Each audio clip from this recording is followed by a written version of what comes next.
아멘. 예. 이번에도 제목을 바꿨습니다. 예. 제목을 3번 바꿨습니다.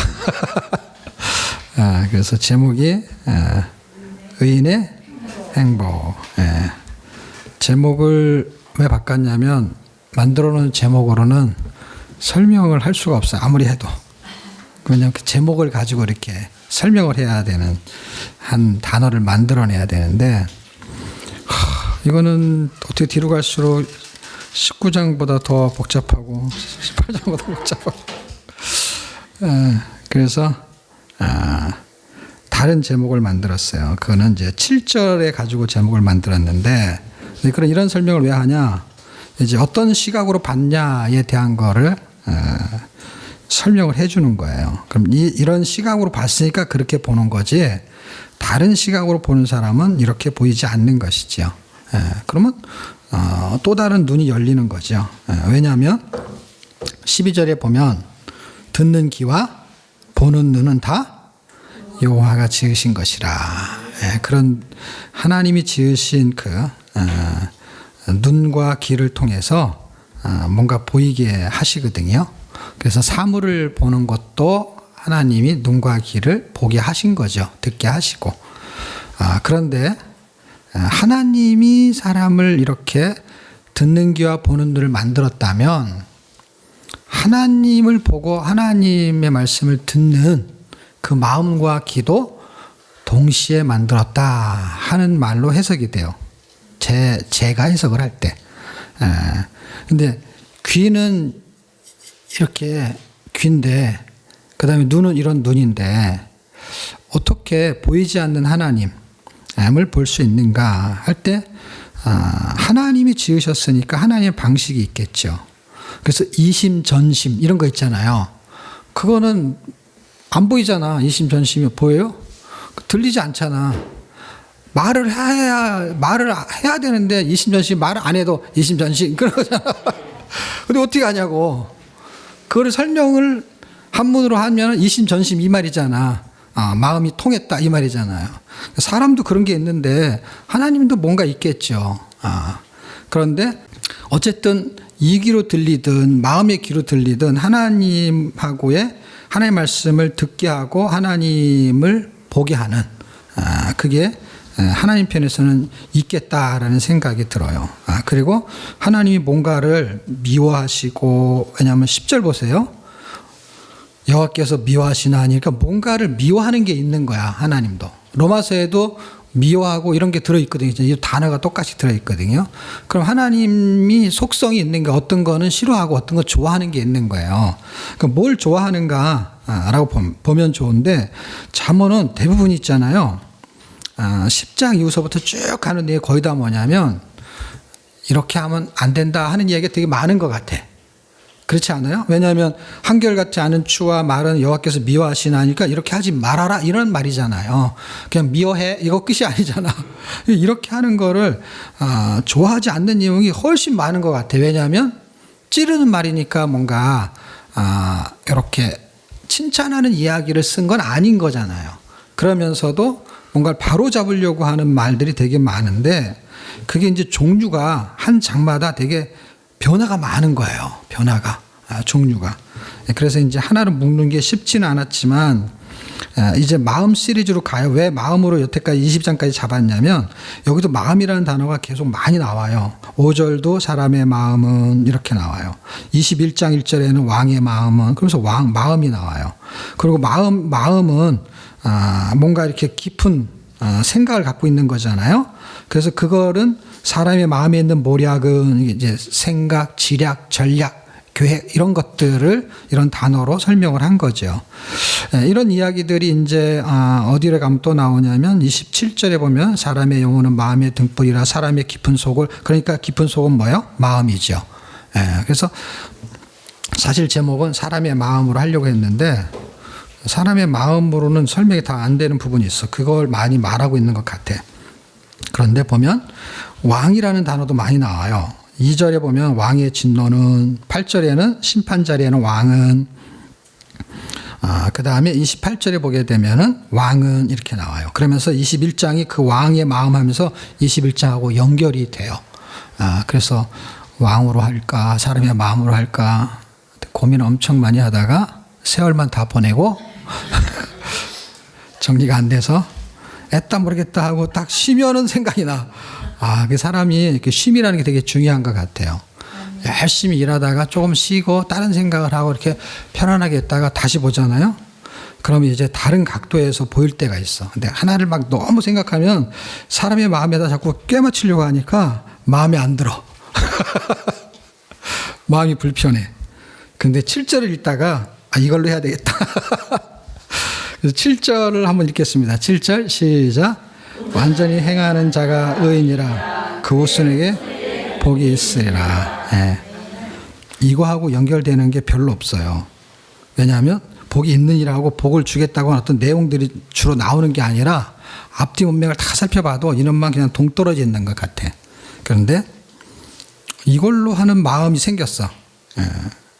왜? 내 마음이니까. 이게 사람의 마음이잖아. 20장은. 이것도 내 마음이지 뭐. 내 마음대로 해야 되겠다 이번에는. 그래서 내 마음대로 그냥 제목을 잡았어. 근데 의인의 행복이라고 말한 건 복은 행복이라는 말하고도 같은 의미를 갖고 있어요. 그래서 의인의 행복. 근데 여기는 의인의 후손에게 복이 있으리라고 돼 있잖아요. 근데 의인은 복이 없고 후손만 복이 있을 리는 없잖아. 무슨 말인가 아시죠? 그러니까 의인은 당연히 복이죠. 그리고 모두 복인 줄 아세요?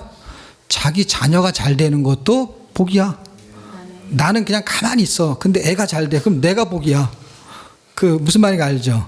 그러니까 아이가 잘 되는 것도 복이지만 나한테도 뭔가 복이 있는 거예요. 이 자체가 복일 수도 있지만은 나한테도 복일 수가 있는 것이죠. 그래서 의인과 의인의 자손, 의인의 가정이 다 포함이 되겠죠. 그래서 의인이라는 단어 속에는 의인의 후손이 들어간다는 건 뭐예요? 의인의 가정이라고 해도 틀리지가 않는 거예요. 의인을 포함하고 있고 자녀를 포함하고 있고 그 식솔이 포함되고 있는 거예요. 그러니까 의인의 집에 의인이 그 가정에 한 명이 있다면 대단한 거예요.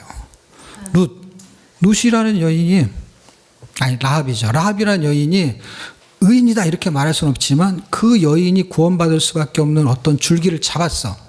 그래서 그 집을 이 가나안 정탐을 할 때 그 집을 해할 수가 없게끔 약조를 해버렸어. 그래서 그 집에 들어가는 사람들은 그냥 다 구원을 받는 거예요. 그럼 원리가 그러냐? 원리가 그렇죠. 출애굽할 때도 그 집을 구원을 받잖아. 집을. 그 집에 누구가 아니라 그 집 문설주에다가 양의 피를 발랐기 때문에 이방인이라 할지라도 거기 들어가면은 그 집에 대한 개념으로 구원을 설명했기 때문에. 그래서 주님이 그를 구원한다라는 그 개념이 훨씬 많은 개념으로 출애굽을 설명했기 때문에 그 집안에 들어간 사람들은 그거를 동의해서 했으니까 들어갔겠지. 결국에는. 왜 들어갔겠어요? 그냥 놀러 갔다가 얻어 걸린 게 아니고 그거는 그 설명이 다 되어진 거지. 왜냐하면 거기를 떠나야 될 사람만 들어간 거니까. 그냥 단순하게 들어간 건 아니지만 어쨌든 바운드리를 설명하자면 그 집에 들어간 사람들은 다 구원이 임한 거거든요. 그런 개념으로 설명하면 지금 이거를 그냥 사람의 마음은 이래 할 때 사람의 마음은 그래요. 사람의 마음은 다 악하다라고 이미 정의가 돼 있어요. 그런 상황에서 의인의 복이 도대체 뭘까? 이게 더 부각을 시키는 게 훨씬 낫겠다라는 생각이 들어서 1절에서 5절까지의 사이에 의인의 복이 뭘까를 찾아봤어요. 그럼 의인의 복은 도대체 뭘까? 그랬을 때 이 20장 1절이요. 19장 29절하고 연결이 되는 거예요. 잘 보세요. 29절 보세요. 심판은 거만한 자를 위하여 해서 거만한 자가 심판을 받는다 이 말이 되는 거야. 그렇죠? 그러니까 20장 1절에 오게 되면은 누가 거만한 자예요? 포도주하고 붙어 있는 자가 거만한 자가 되는 거야. 왜냐하면 포도주가 거만하게 만드는 어떤 역할을 했다라는 이야기를 하고 싶었던 것 같아요.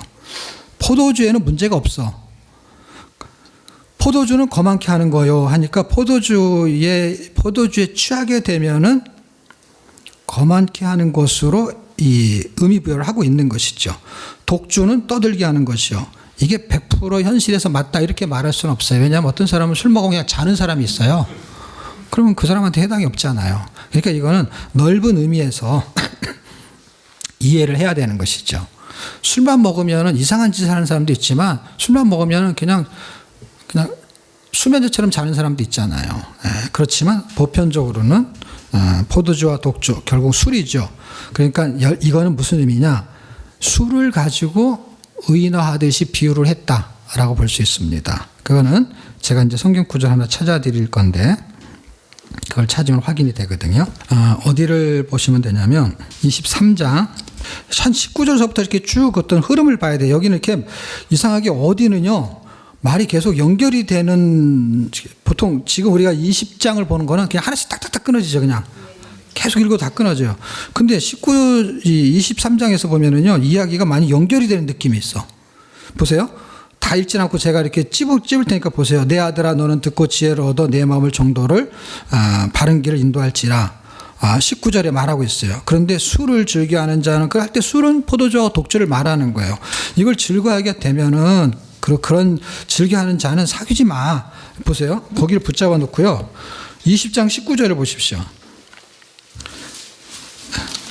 한두 장 차이를 이렇게 찾고, 두루 다니며 한담하는 자는 남의 비를 누설하니 입술을 벌린 자를 사귀지 말라. 사귀지 말라는 얘기를 해요. 그러니까 이런 자도 사귀지 말고 저런 자도 사귀지 말고 할 때 그 범주 안에 들어갈 때 여기서는 술을 이야기하고 있어요. 그러면서 22절에 너 낳은 어미를 경히 여기지 말고, 그게 왜 나오냐? 25절에 부모를 즐겁게 하고, 이 부모에 대한 이야기가 나오잖아요. 근데 왜 이런 얘기를 하고 있는 줄 아십니까? 20절에 가보십시오.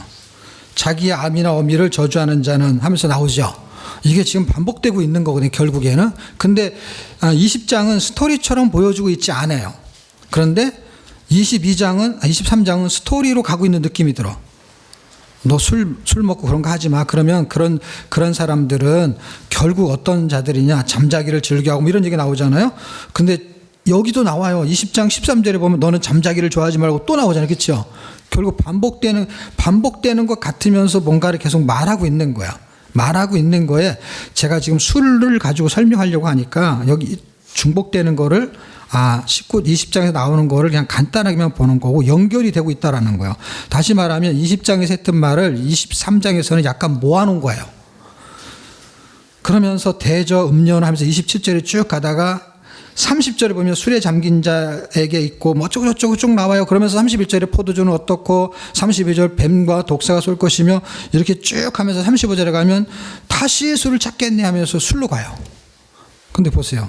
20절부터 했던 말이 35절까지로 가고 있는 거예요. 그 안에 이놈을 다 싸잡아두고 있는 거예요. 이런 사람들은 어떤 사람들을 말하냐? 부모 말도 안 듣고 그 다음에 게을르고 잠자기를 좋아하고 헤어진 옷을 입고 가난해지고 이런 것을 포함하고 있어요. 이 사람들은 반드시 재앙이 임한다라는 이야기를 하고 있는 거거든요. 그러니까 20장 1절에서 말하는 포도주와 독주는 거만한 자로 설명을 했지만 그들은 심판을 받는 거예요. 근데 포도주 독주 때문에 심판을 받는 건 좀 심하지 않습니까? 라고 하는데 그게 아니라 이렇게 중독된 자들은 이미 심판을 받을 종자의 개념인 분위기를 설명하는 거야. 다시 말하면 술에 취했다라는 얘기로 설명하고 있는 것은 세상에 취했다라는 이야기를 하는 것이에요. 그럼 그걸 증명할 수 있는 성경 구절이 있습니까? 라고 할 때 있어요. 그게 미가서인데요. 미가서 2장 11절인데 제가 읽어드릴게요.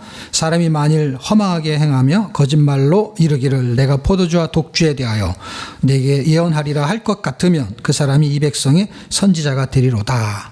이게 무슨 말이냐면 이제 앞에 문맥을 다 이해해야 되는데 요거 말하기 전에 2장 한 6절쯤인가에 보면은 선지자가 하는 말을 다 욕으로 들었어요. 그러니까 선지자가 이렇게 하면 안 됩니다. 그냥 잠언처럼 찌르는 말을 한 거야. 그렇게 하면 안 되고요. 이렇게 해야 됩니다. 그렇게 살면 안 됩니다. 뭔가 이런 바른 말을 했다고 치자고요.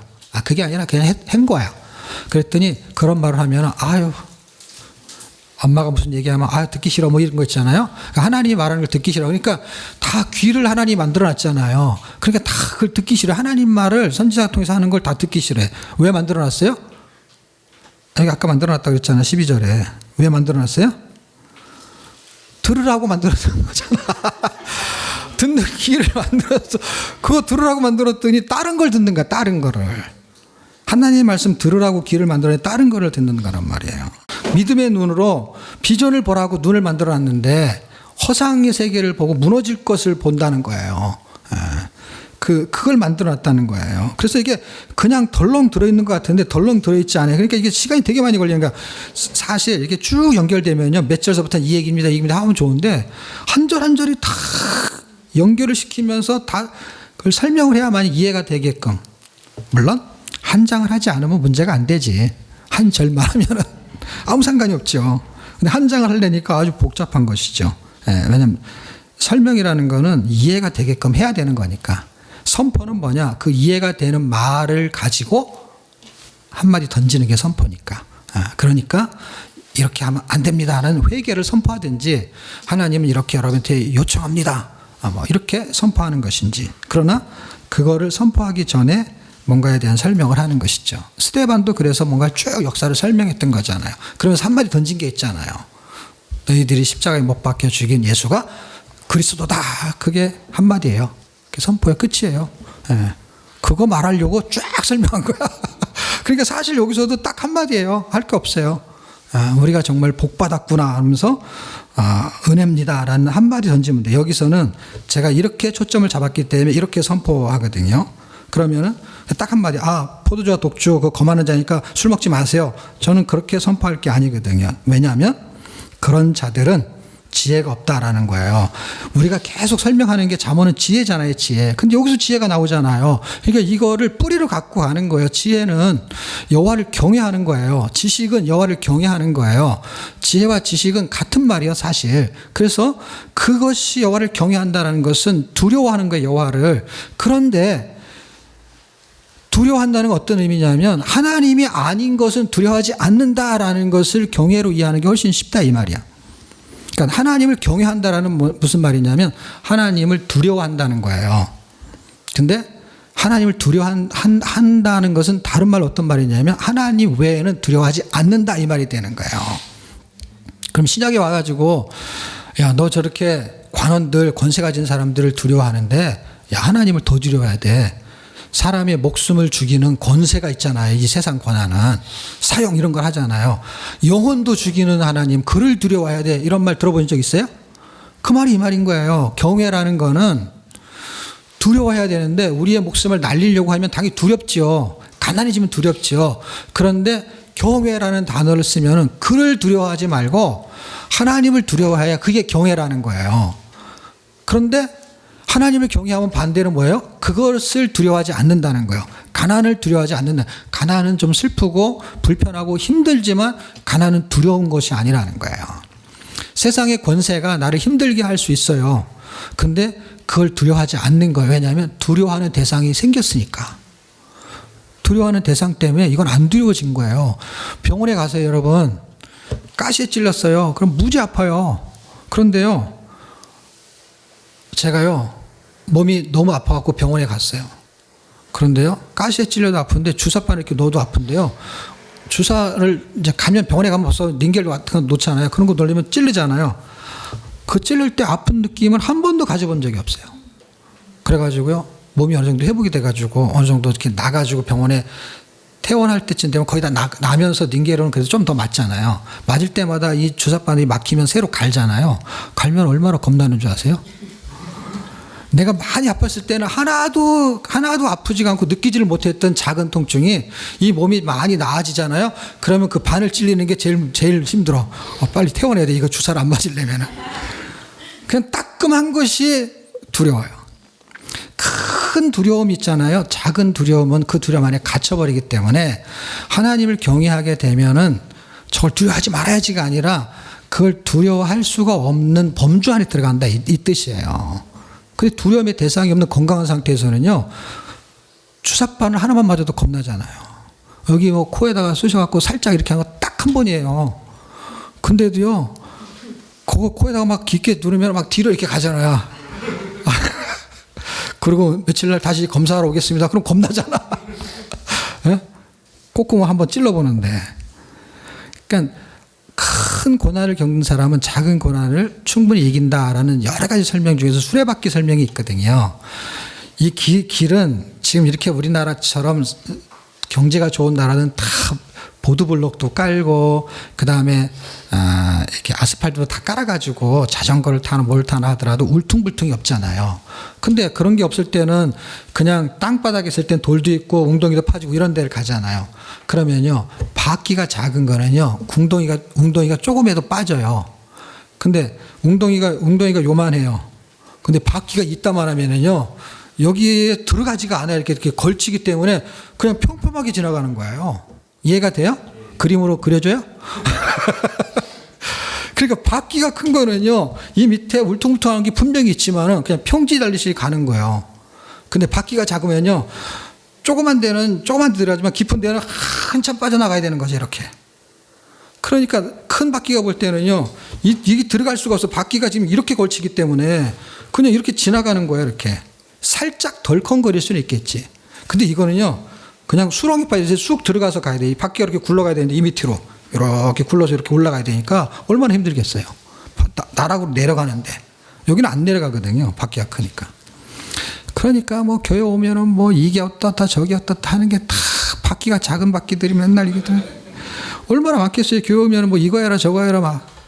그 세상에 그 실제 세상에서요. 그냥 예수 안 믿고 그냥 찌든 고난을 했던 사람. 이거 실제 간증을 들은 거예요. 제가. 찌든 고난을 했던 사람. 제가 그 호주에 뉴질랜드에 갔을 때 선교사 한 분이 그런 거예요. 이 사람은 너무 고생을 많이 해가지고요. 세상에서 이미 고생을 다 당했어. 그냥 예수를 안 믿어 당하는 게 아니라 인생 살다가 당하는 고난 있잖아요. 예수를 믿어도 당할 수 있는 그런 고난. 그런 고난을 당하다 교회에 딱 들어왔대요. 그랬는데요. 예수님의 고난 이런 얘기를 듣고요. 성경에서 말하는 거 구제하고 남을 돌보고 그 다음에 환난과 핍박 이런 거 있잖아요. 그런 거 있는 거가요. 이 사람은 이미 훈련을 다 받았어. 그때는 자기가 생으로 다 받아냈는데 이거는 주님이 나와 함께 하면서 가는 이 길이 하나도 힘들지 않대. 이 사람은. 남들이 보면 나 너무너무 부러워. 그래가지고 한 선교사 그때 한 30명들인가 30명하고 데리고 갔을 때 저도 같이 갔거든요. 근데 세상 풍파를 겪은 그 사람이 간증하잖아요. 선교사들이 다 이렇게 그런 고난을 선교사들 한 번도 당해본 적이 없는 거지. 그래서 넋이 나와가지고 다 아멘 하고 있어요. 그걸 제가 현장에서 봤거든요. 그러니까 지금 교회 안에 들어와가지고 환난과 고난 이런 거 말하면요, 밖으로 다시 나가려고 그러는 거야. 밖에 나가면요, 밖에 나가도 똑같아요. 밥 먹고 사는 거. 다 환난이 있어요. 근데 이거는 예수님 때문에 당하는 환난, 고난 뭐 이런 게 있잖아요. 여러분, 교회는 상식적이지 않아요. 이거는 상식으로는 교회 생활은 절대로 할 수가 없어요. 예. 그것을 성경이 말하고 있는 거고, 지금 여기서 말하는 포도주와 독주 이런 거는 세상에 취한 거고 그걸 겸하는 자고, 그거를 뭘로 설명하느냐? 제가 포도주와 독주가 아니라는 걸 지금 설명하려고 하는 거예요. 왜냐하면 이에 미혹되는 자는, 포도주와 독주가 무슨 유혹을 합니까? 중독이 된 사람은 먹고 싶어 그래서 의인화 시킬 수는 있지만은 포도주와 독주가 결국 뭐냐면 술에 취하게 하는 자가 유혹을 하는데, 아까 23장 읽을 때도 음료가 나왔잖아요. 음료하고 연결된 거예요. 그러니까 무슨 얘기예요? 포도주와 독주에 취하게 하는 세력이 있다는 거예요. 어디에? 세상에. 그래서 미혹을 시킨다는 단어를 쓰는 거예요. 여기서는 이런 단어를 쓰면 안 돼요. 이렇게 써야 돼요. 떠들게 하는 자라 이는 무릇 이에 미혹되는 자는, 이에 취하는 자는, 이렇게 말이 되는 거지. 포도주와 독주가 취하는 자라고 말하지 무슨 미혹되는 자는 이렇게 말이 안 되잖아요. 그러니까 포도주와 독주가 결국 뭐예요? 미혹시키는 거에 한 수단에 불과한 것인 것이고, 미혹시키는데 넘어가는 사람은 지혜가 없는 이라 그랬어요. 그럼 지혜가 없는 사람만 술을 먹습니까? 아니잖아요. 지혜가 있는 사람, 머리 좋은 사람도 술을 먹잖아요. 근데 지혜가 없는데 그 검하는 자는 심판이다. 그건 뭐예요? 지혜가 없는 자는 심판이다. 이렇게 종결이 되는 거예요. 그래서 20장 1절에서 지혜가 있는 자를 성경은 제가 뭘로 계속 해석한다 그랬죠? 의인이다 이거예요. 의롭다는 게 아니라 지혜가 있는 자를 의인이라고 평가를 해준다는 거예요. 의롭다. 지혜가 없는 자는 머리가 나쁜 자, 이게 아니라 지혜가 없는 자는, 예수가 없는 자는 악인이다 이렇게 평가를 한다는 거예요. 그래서 완전히 행하는 자는, 완전히 온전히 행하는 사람은 없어요. 근데 지혜가 그렇게 행할 수 있다는 거예요. 지혜가. 그 지혜 안에 있는 자가 의인이고, 그런 사람들은 복이 있다는 거예요. 그 복을, 그것으로서 이걸 쳐다보니까, 그 깨달음이 오니까 20장 1절서부터 30장 갈 때까지 뭐로 보이냐면 복으로 보이는 거야. 이게 전부 다 복으로 보이는 거야. 아, 이게 다 복이구나. 이야. 그럼 어떻게 복으로 보입니까, 목사님은?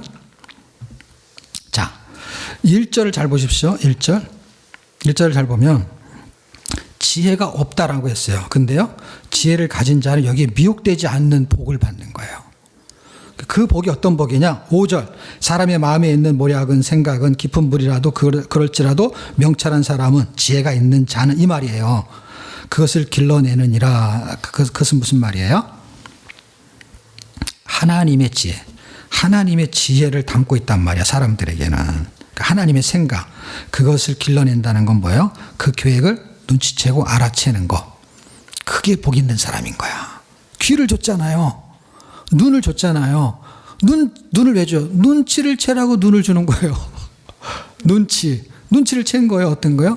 내 마음에서 하나님의 그 양심이 움직이는 거예요. 하나님의 마음속에서 눈 기준이 있어요. 그래서 유대인들한테 율법이라고 말하지만 예수를 안 믿는 사람한테도 하나님의 기준을 양심이라고 해요. 양심. 마음의 양심. 그게 로마서 2장에 있잖아요. 그래서 다른 사람들이 법의 기준을 안 돼도 그 뭐가 잘못한 것 같아라는 게 양심 때문에 그런 거거든요. 그 기준. 이렇게 하면 안 되는데 그런 게 있는 거예요. 그것을 찾아내는 사람, 그 사람이 행복한 사람이구나. 세상에 미혹된 자는 세상에 중독된 생활을 해요. 그래서 1절부터 중독된 생활을 하는 거예요. 그 중독된 사람은 어떻게 되느냐? 왕의 진노를 받는 거야. 이제 스토리가 되죠, 이제. 자, 왕의 진노를 받아요. 그럼 진노를 받으면 보세요.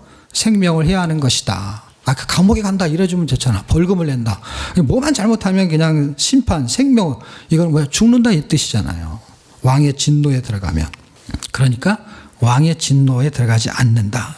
의인의 행복은요, 이걸 피해가는 거예요. 그리고 거기에 해당되는 사람을 쓰고 있는 거야. 지금 어디까지? 4절까지. 다툼을 멀리하는 것이 사람에게 영광의 영혼을 미루는 자는 다툼을 일으킨다. 이런 사람들, 왕의 진노 안에 들어있는 사람들, 게으른 자는, 이 사람도 왕의 진노 안에 들어있는 거예요. 가을에 밭갈지 아니하고 무슨 말이냐면, 팔레스타인, 이게 이제 유대의 개념으로 쓴 거니까, 가을에 이제 씨 뿌리는 계절이에요. 이른비, 이런 비가 오는 계절이고, 그래서 우리하고 이제 달력, 원력이 좀 틀리잖아요. 그래서 가을이라는 단어가 나올 때는 추수의 계절이 아니고 씨 뿌리는 계절이에요. 씨도 안 뿌렸는데 씨를 뿌려야 거둘 게 있잖아요. 그러므로 거둘 때 구원하지 않는다. 이 말은 뭐냐면 그냥 어렵다. 만약 이게 뭐 애들한테 설명해야 된다. 그러면 개미와 배짱이 얘기하면 딱 그 말이에요. 이건 그 말이야. 왜냐면 구걸할 줄 얻지 못한다 할 때 실제 구걸하는데 안 주잖아요. 여러분 동화에서 보면은 구걸하잖아.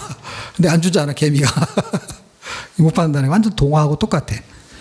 그런데 5절 보시면 사람에 있는 마음, 그것을 길러낸다. 사람, 그거를 샘물에서 길러내듯이 표현을 한 거예요. 그런데 그렇게 깊다는 거예요. 그 샘물에서 생수를 길러내듯이. 그러니까 이거는 생각이니까 어떻게 해요? 하나님의 양심. 그건 왜 양심으로 제가 설명하냐? 27절이 그렇게 말하고 있기 때문에 그래요. 사람의 깊은 속을 살핀다는 거예요. 여호와의 등불이. 그러니까 하나님의 지혜가 하나님의 마음으로, 하나님의 귀로 보면 이게 들리고 보인다는 거예요. 그 사람이 복 있는 사람이라는 거예요. 똑같은 얘기를 들어도 예수를 믿는 사람이 있고 안 믿는 사람이 있어. 그러면 그 사람을 뭘로 평가할까요? 복음을 전하는 사람이 A라는 사람한테는 잘 전하고 B라는 사람한테는 못 전하는 거 아니야. 둘을 같이 놓고 똑같이 전했어. 그럼 똑같이 전했기 때문에 뭐냐면은 형편성이 맞다 이 말이에요. 근데 선택을 할 때 어떤 사람은 선택을 하고 안 할 수 있잖아요. 그럼 그건 기준이 뭘로 둬야 되냐 이거예요. 여기서 말한 사람하고는 상관이 없는 거잖아요. 그 사람 자체에서 뭔가의 기준을 둘 때 어떤 사람이 그걸 받아들였냐 할 때 받아들인 사람을 복으로 해석한단 말이에요, 성경은. 그거를 어떻게 받아들이냐고. 상식적으로 이해도 안 되는 거. 예수님 너 때문에 죽으셨고 이런 얘기를 막 했다고 치자고. 그런데 어떤 사람은 이걸 털컥 받아들이는 사람이 있고 어떤 사람은 야, 너 미쳤냐? 너 바보냐? 그걸 왜 믿냐? 이렇게 말하는 사람이 있을 수 있잖아요. 그러면 그거를 상식으로 설명할 거예요? 지식으로 설명할 거예요? 무슨 과학으로 설명할 거예요? 뭘로 설명을 할 거냐고요. 그 당위성을. 성경의 진리를 말했을 때 받아들이는 사람을 복 있는 사람이다 이렇게 정의를 내렸다 이 말이죠. 똑똑한 사람이다가 아니라 복 있는 사람이라는 거. 똑똑한 사람은 상식을 따지고 있었고 의외로 바보 같은 사람이 덜컥 믿었다고 하면은 복이라는 거는 그런 세상의 지하고는 또 별개일 수 있다라는 설명이 되는 것입니다. 6절로 가게 되면 6절에서 9절까지는 이제 여기에서 이제 7절을 가지고 제가 제목을 잡았는데요. 여기에서는 9절에 보면 이런 거야. 복을 받지 못한 사람은 6절에 자기 것만 자랑을 해요. 자기 것만. 근데 복을 받은 사람은 어떤 사람이냐? 8절 심판의 자리는 왕의 눈 안에 들은 사람이에요. 제가 이걸 보면서 왕이 그 눈을 가지고 살펴볼 때에 하나님은 성전에 그의 마음이 있고 이름이 있고 눈이 있다라고 말했거든요. 그래서 그 하나님이 눈을 갖고 있는 그 성전의 존재가 복을 받은 존재는 어떻게 살아갈까 할 때 9절에서 저한테 힌트를 준 건데요. 9절은 내가 내 마음에 정하였다 내 죄를 깨끗하다 할 자가 누구냐? 자기 스스로 깨끗해지거나 자기 마음을 정결하게 할 사람은 세상에 아무도 없거든요. 그러니까 그럴 자가 누구뇨 이렇게 말할 때 제가 사람의 마음 뭐 다른 걸로 해도 해석이 다 안 되는 게 뭐냐면 안 되는 구절이 여기 너무 많이 나와. 여태까지는 딱 하나 두 개밖에 안 나왔는데 여기는 아주 많이 나오는 거야. 아주 많이 나와가지고 너무 골치가 아파가지고 있는데 이게 이 시각으로 보니까 이름이 다 해석이 되는 거야. 왜? 9절. 이런 사람은 세상에 아무도 없는 거예요. 아무도 없는데 의인이 받는 복은 뭐냐? 그렇게 아무도 없는데 깨끗함을 받는 사람, 그게 복 있는 사람이야. 와. 그래서 다윗이 그 얘기를 했잖아요. 다윗이 사람의 행복에 대해서 말할 때 죄를 용서받는 거 그거 정말 복 받은 거야. 그거 복 받은 거야. 로마서 4장에 말했단 말이에요. 이런 사람은 아무도 없단 말이야. 그렇게 스스로 아무리 능력이 있고 거룩하게 사는 사람도 세상에 천지에 한 명도 찾아볼 수 없는데 이거를 가지고 제목을 따로 잡으니까 설명이 안 되는 거예요. 근데 제목을 이렇게 딱 잡으니까 이놈이 설명이 되는 거야. 이게 의인의 복을 지금 설명하고 있는 거구나. 복이 있으리라. 그러니까 이렇게 깨닫기 전에는 그러니까 무슨 복이 뭔데? 그러니까 복이 뭐냐고. 심판의 자리에 앉은 왕의 눈으로 봤을 때 9절, 8절이 봤을 때 9절 아무도 깨끗한 사람이 없다. 그리고 스스로도 깨끗하게 못해. 근데 이 왕이 하나님이라면 그 사람, 그 하나님을 통해서 깨끗함을 받았다면 그건 진짜 복이지. 복 중에 복. 그게 9절이에요. 9절 알고 봤더니. 그래서 9절 은혜가 돼. 딱 9절이잖아. 그리고 또 시작이야. 한결같이 않는 초는 하나님이 미워하신다. 그래서 이런 생각이 들었어요. 이거는 또 그럼 복으로 계속 해석하면 안 됩니까? 이제 제 생각에 뭐 하나님 그러시는 것 같아. 그 네가 네 마음이잖아. 사람의 마음 뭐 네 마음대로 하는 건데 뭐 해봐. 뭐 어떻게 뭐 하나님이 뭐 이거야라고 뭐 직통 계시를 받아서 설명한 게 아니니까 깨달음을 주는 걸로 그냥 말하는 거죠. 그래서 9절이 해석이 되니까 그 밑에 다 해석이 되는 거야. 한결같이 않는 추와 한결같이 않는 말과 같은 거잖아. 말을 말하는 거야. 지금 이게 추를 가지고 저울을 가지고 남을 속이냐 이 말이 돼요. 그런데 말로도 지금 설명하는 거야. 다시 말하면 장사에 대한 비유를 가지고 말을 이야기하고 있는 거예요. 말을.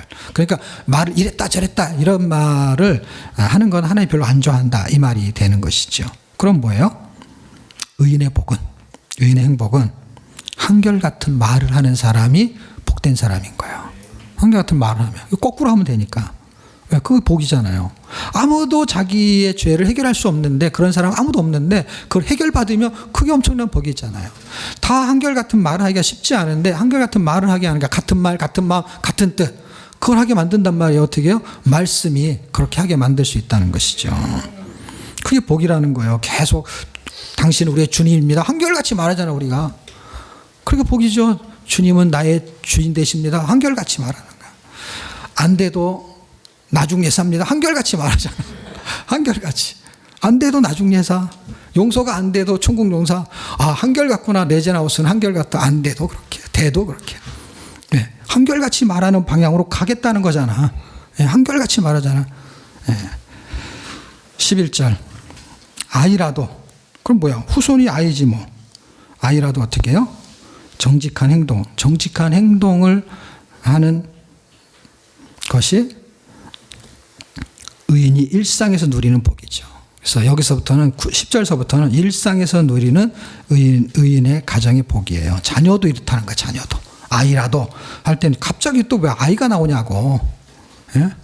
근데 아이라도 이렇게 할 수 있다라는 거, 그 정직한 여부를 나타낸다는 거예요. 야, 아이가 저런 아이가 있네. 그건 어떤 아이겠어요? 의인의 후손이겠지. 예. 12절. 바르게 보고 바르게 듣고 볼 수 있는 눈과 귀가 있다는 것이죠. 성경을 읽을 수 있는 눈과 귀. 이게 지금 하나님 의인에게 준 것이죠. 보는 눈과 귀는요, 죄인한테는 안 줬을까요? 다 줬죠. 근데 삐뚤어지게 보잖아. 바르게 본다면은 그게 복이죠, 복. 제대로 보고 제대로 듣고. 예. 13절. 아까도 뒤에도 계속 나오긴 앞뒤로 계속 많이 나오긴 합니다. 부지런한 삶을 말하는데 눈을 뜨라 뭐 이렇게 말하니까 깨달음을 주는 거잖아요. 그러니까 이게 사실 어떤 거냐면 잠을 자는 건 눈을 감는 거잖아. 눈 뜨고 자는 사람은 드물잖아요. 그러니까 눈을 뜨라는 얘기는 자지 말라는 얘기잖아. 눈을 뜨라는 얘기는 저는 다른 걸로 해석을 하는 거야. 이런 육신의 눈도 떠야 되지만 영적인 눈도 뜨라 이렇게 들리는 거야, 저한테는. 그리고 복 있는 사람, 의인의 복은 영적인 눈을 뜨는 거예요. 그래서 시편 119편 18절에 내 눈을 열어서 주의 법에 귀한 것을 보게 하소서. 왜? 그렇게 만들었으니까 눈을. 그리고 시편 19편이 그렇게 기도하니까 내 눈을 열어서. 눈은 열어져 있죠. 눈을 감고 다니나 다 뜨고 다니지. 그러니까 이 눈으로 하나님을 볼 수 있는 눈이 열리게 해주십시오 이런 말이잖아요. 그게 영적인 개념으로 밖에 해석이 안 되니까. 14절. 여기서 6절하고 연결이 되는 거예요. 6절 14절. 6절은 뭐예요? 자기를 자랑하는 거야. 그 다음에 자기한테 붙어있는 걸 자랑해. 나 머리핀 이쁘지? 모자 예쁘지? 이런 걸 말하는 거야. 마스크 특이하지? 그리고 그러면 사람은 그럼 어떻게 해야 돼? 그럼 그 사람이 예뻐요 그러면 줘야 되는데 자꾸 예쁘다고 하면은 어떻게 자랑만 하냐고. 또 그 사람 예쁘다면 줘야지. 근데 지금 여기서는 자랑만 하는 거야. 이 물건을 사러 갔는데 싸게 사고 싶어. 그래서 이 물건이 이게 뭐 하자가 있고 어쩌고 저쩌고 막 얘기를 해. 그래서 깎았어. 그래서 사갖고 왔어. 이게 얼마짜리인 줄 알아? 그러면서 이제 물건을 자랑한다 이 말이에요. 이게 딱 우리 일상에서. 그래서 제가 여기 제목을 잡은 게 뭐냐면 10절부터 일상에서 누리는 복. 그래서 세상에 취한 자는 자기를 자랑하고 6절 그 다음에 14절 자기한테 붙어있는 거 물건이든 자식이든 뭐든 자기 걸 자랑해. 집 어때? 이거 새로 샀는데.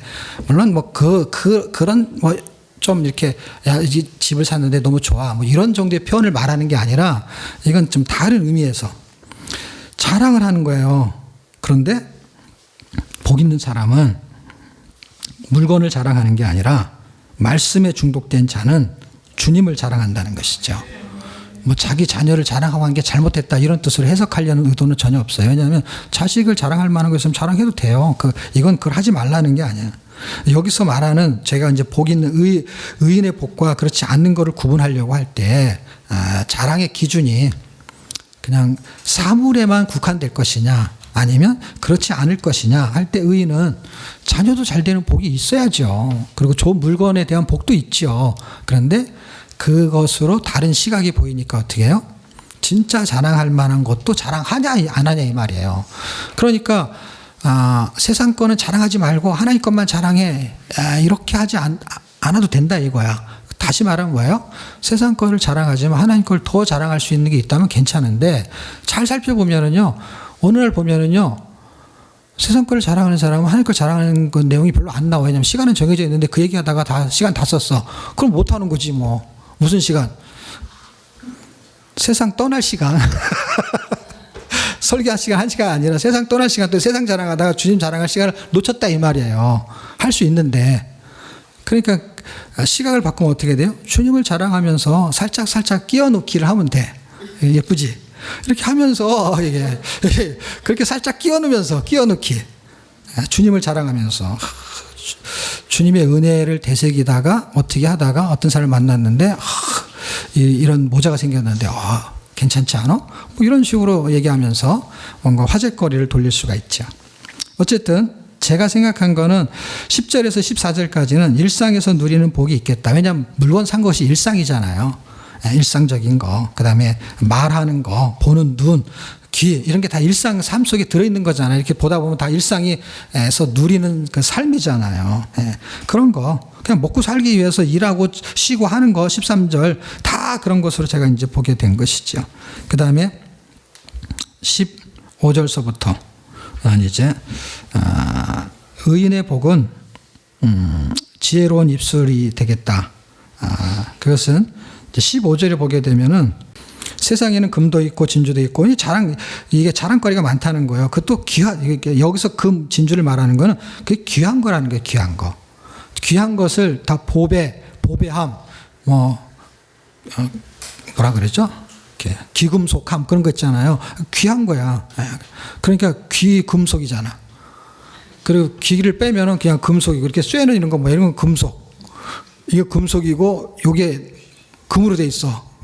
그러면 귀자를 붙여야 돼. 귀하다. 하나님 말씀 듣는 귀가 그래서 귀예요. 귀하다 그래서 귀고요. 여기 아주 귀하다 그러면 이게 쇠덩어리가 아니고 금덩어리가 되면 그 귀자가 붙는 거예요. 그 귀가 이귀예요. 그 귀가 이귀, 눈이 보배예요. 자기 집에 식물인가 심었는데 나물 심었는데 이상하게 계속 죽더래요. 그래서 이 뿌리를 내리지 못해가지고 그게 왜 그런지 하고 파봤대요. 그랬더니 큰 운석이 하나 나왔대요. 근데 엄청나게 큰 거래요. 근데 그게 보통 보면 그냥 돌이래요. 근데 이 사람이 그거를 보석 이런 거 하는 거 그걸 뭐라 그러죠? 세공업자 이 사람이. 그러니까 그 사람이 그걸 봤으니까 그게 돌이 아니고 아주 기금속 그걸 뭐라 그래요? 하여튼 보배인 거죠, 보배. 보배를 찾아낸 거예요. 그러니까 그 눈, 듣는 귀와 보는 눈이 있는데 보는 눈이 없으면은 그냥 돌인 거야, 그게. 근데 보는 눈이 있는 그 사람한테는 그게 진짜 기금속이 되는 다이아몬드 같은 그런 운석이 발견이 된 거예요. 그런데 지금 성경이 말하는 건 그런 거 우리가 생각하는 게 그게 다 귀한 거라는 거예요. 세상에 금도 있고 진주도 많거냐 하는 건 뭐예요? 그거 귀한 거라는 거예요. 근데 그것보다 더 귀한 게 있는데 그게 뭐냐? 지혜로운 입술은 귀하다는 거예요. 그러니까 14절이 아유 뭐 목사님 그거 뭐 물건 자식 자랑할 수 있지 않아요? 맞아요, 자랑할 수 있어요. 근데 지혜로운 입술 할 때 지혜가 붙었잖아요. 지혜가 붙었다는 건 뭐예요? 지혜, 주님을 자랑할 수 있는 입술은 보배다 이 말이죠. 왜? 14절하고 연결이 되니까 15절은. 그 지혜로운 입술을 가진 사람들 16절, 17절, 18절, 19절 19절 같은 거 보면 뭐예요? 입술을 벌린 자를 사귀지 말라는 거예요. 그건 무슨 뜻이에요?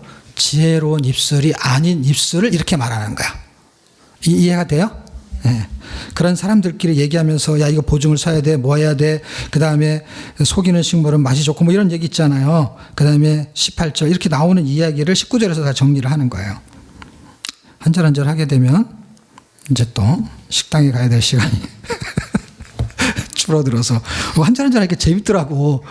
처음에 사람의 마음을 할 때는 아주 머리가 골치가 아파가지고 요걸 복으로 딱 해석을 하니까 한 절 한 절 할수록 얼마나 꿀맛이 나는지 이거를 다 해줘야 되나 말아야 되나 그 고민하다가 설교 준비를 할 것도 없어. 이걸 다 말해야 되나 아니면 설석서 건너뛰어야 되나 이게 고민이야. 왜냐하면 내용은 무슨 주석을 달고 해야 설명할 거리가 하나도 없어요. 이거 그냥 다 일상적인 이야기예요. 그냥 잠만 자고 빈둥빈둥 거리면 가난해진다고 다 그렇겠지 뭐. 그런 거를 왜 썼냐는 거지 이거를.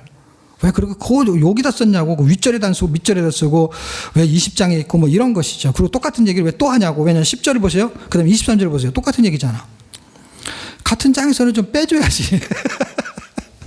다른 장에서 쓰면 모를까요? 왜 같은 장에서 또 쓰냐고. 23절, 16절, 10절. 이게 뭐냐고, 이게. 혼자 제가 이제 여러분한테 한 얘기가 저 혼자 생각하는 거 이걸 준비할 때, 이런 걸 좀 빼고 좀 해주세요, 하나님. 이게 아주, 그럼 이거는 어떤 의미로 23절에 또 10절이 들어있는 겁니까? 이 생각을 하는 거예요.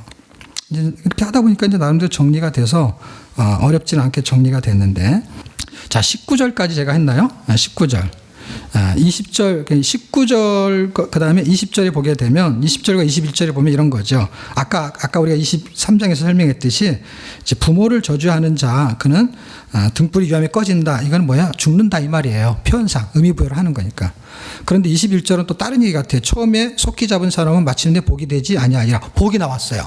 그러니까 무슨 얘기예요? 의인의 복이 있고 악인의 복이 있다는 것이 대조가 되는 거예요. 이해가 됐죠? 아까 지금 7절에 복이 나왔고 여기도 복이 나왔어요. 근데 여기는 복이 안 되는 걸 나왔고 여기는 복이 되는 걸 나왔어요. 그 복이 안 되는 건 뭐냐? 부모를 공경하지 않는 거는 복이 안 된다라는 거예요. 여기에는 탕자의 비유 같은 게 있어요. 출애굽기 21장 17절에는 자기 아버지나 어머니를 저주하는 자는 반드시 죽일지니라. 그리고 십계명에도 부모를 공경하라 돼 있어요. 왜냐하면 부모의 공경이 그것이 생명의 뿌리를 설명하는 거야. 부모한테 자식이 난 거기 때문에 뿌리 올라가게 되면 뭐예요? 생명의 근원이 하나님인 거예요. 그러니까 부모를 공경하지 않는 사람은 하나님을 공경하는 것이 거짓일 수 있다라는 거예요. 그냥 종교 행위를 행하는 것이지. 그럼 그 당시 그랬냐? 그 당시 그랬다는 거예요. 고르반인데 여기서는 고르반은 또 딴 데서 얘기할 수 있는 기회가 있을 것 같고 여기서는 누가복음 15장의 탕자의 비유 같은 거. 왜냐하면 지금 21절에서 말하는 속기 잡은 산업은 하면서 20절에 부모하고 만약에 스토리를 연결시킨다면 탕자의 비유처럼 부모의 재산을 유산을 상속을 미리 받은 개념으로서 처음 잡은 산업은을 설명하는 거예요.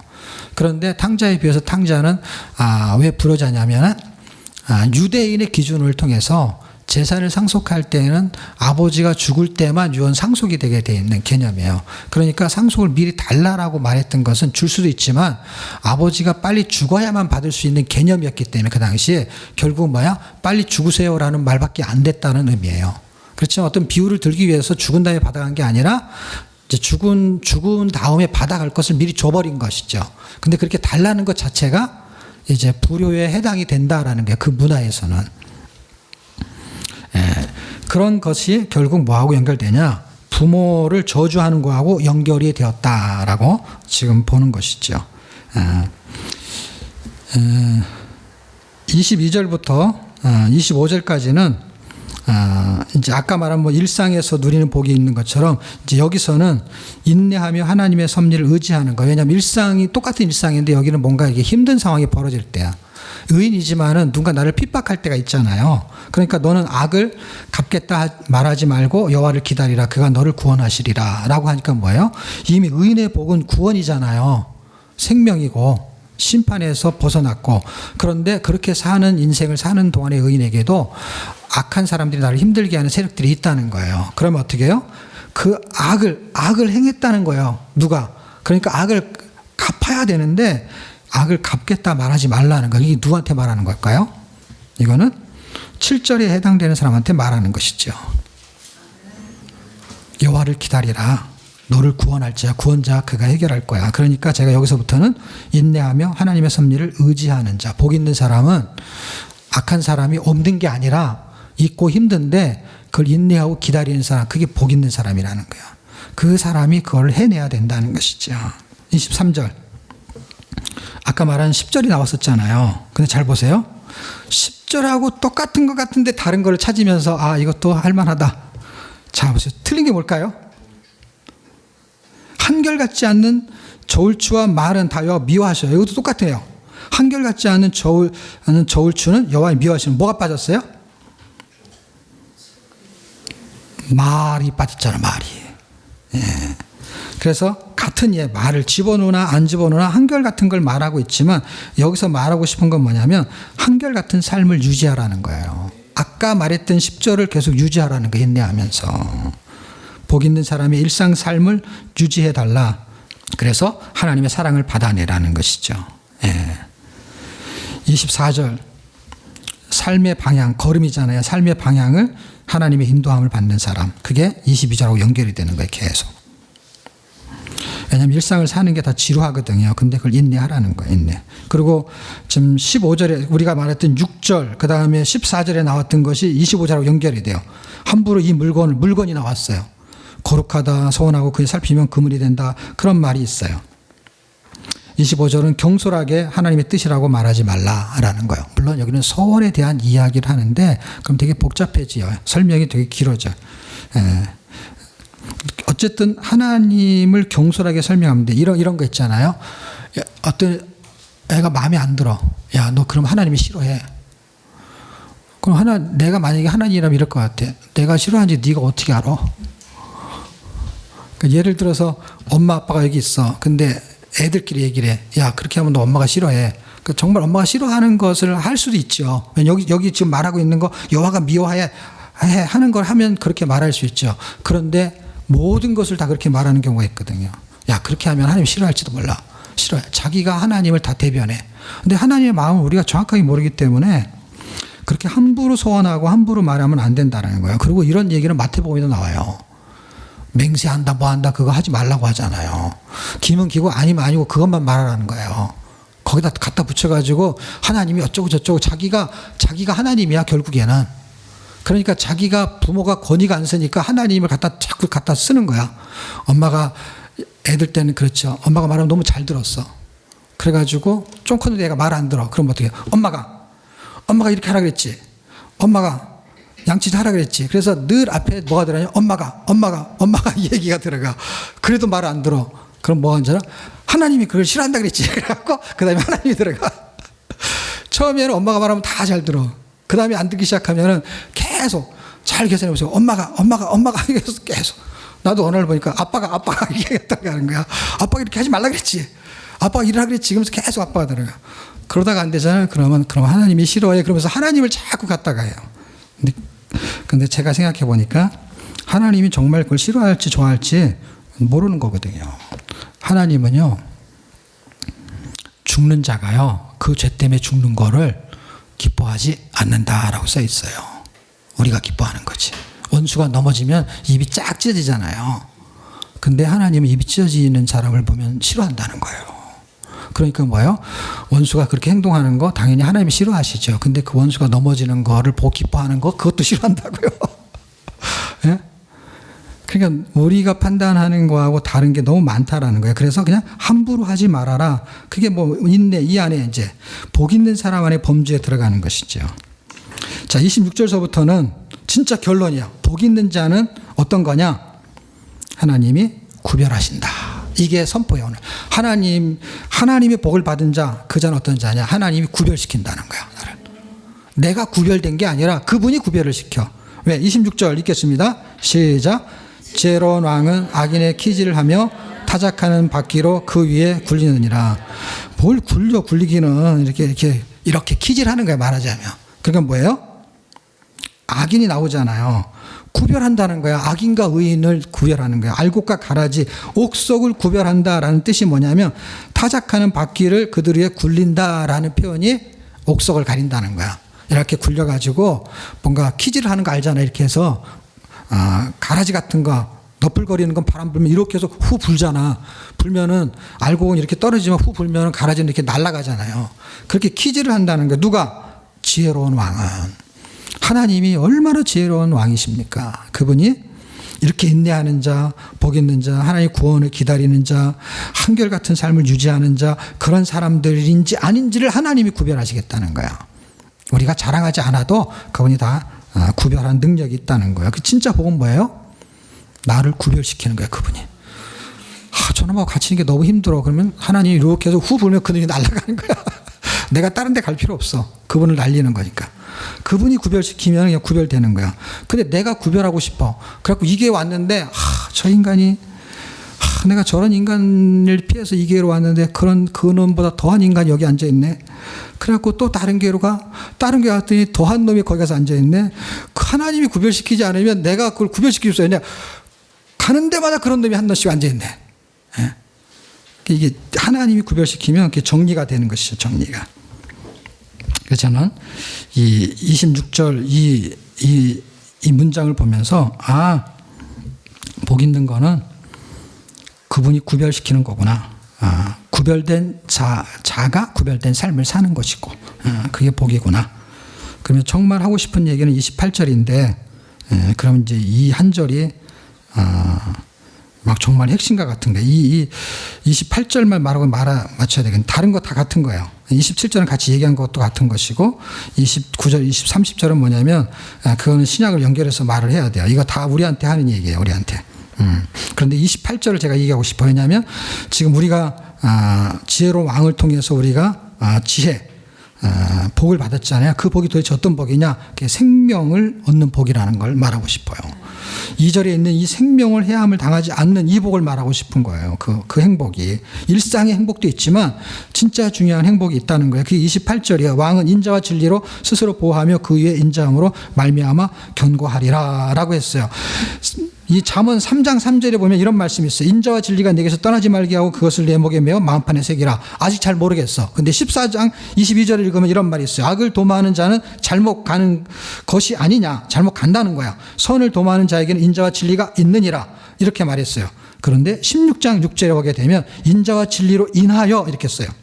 앞에 지금 잠언 3장과 14장에서 지금 16장, 그 다음에 20장에서 끝이 나요. 20장 이후에는 인자와 진리라는 단어가 안 나와. 여기서 이거의 뭔가를 설명을 종지부를 찍는 건데 16장에 인자와 진리로 인하여 죄악이 속하게 되고 이렇게 써 있어요. 그러니까 이게 뭐하고 연결된 거예요? 구절하고 연결된 거야. 인자와 진리 안에 구별된 그 보호하고 그로 말미암아 견고해진다. 왕은 인자와 진리로, 이 인자와 진리를 가지고 있는 그 하나님은 일반 왕일 수도 있어요. 근데 여기서는 이 말의 의미가 구원을 설명한다는 것은요, 생명을 보존한다는 것은 단순한 육신의 생명만을 말하는 게 아니라고 본다면 그거는 9절에 있는 것을 지금 28절에서 설명하고 있는 것이고 16장 6절에서 죄를 속하게 되고 여호와를 경외함으로 말미암아 악에서 떠나게 되느니라. 이렇게 구별을 시키고 있는 거예요. 이런 복을 받은 사람들, 그런 사람들 삶 속에서 바른 길로 못 갈 때가 혹 있다는 거야. 그럼 어떻게 하느냐? 30절. 하나님께서 징계하시겠다라는 거예요. 이게 복이에요. 왜? 사생자는 이게 없다는 거야. 아유, 저거 내놓은 자식이야, 냅둬. 알아서 살게 냅둬. 잔소리 할 것도 없고 뭐 할 것도 없어. 근데 히브리서 12장 7절과 8절 읽으면 의인은 하나님의 아들로 대우를 받는다라는 거예요. 그런 대우를 받는 저와 여러분이 되기를 주의 이름으로 축복합니다.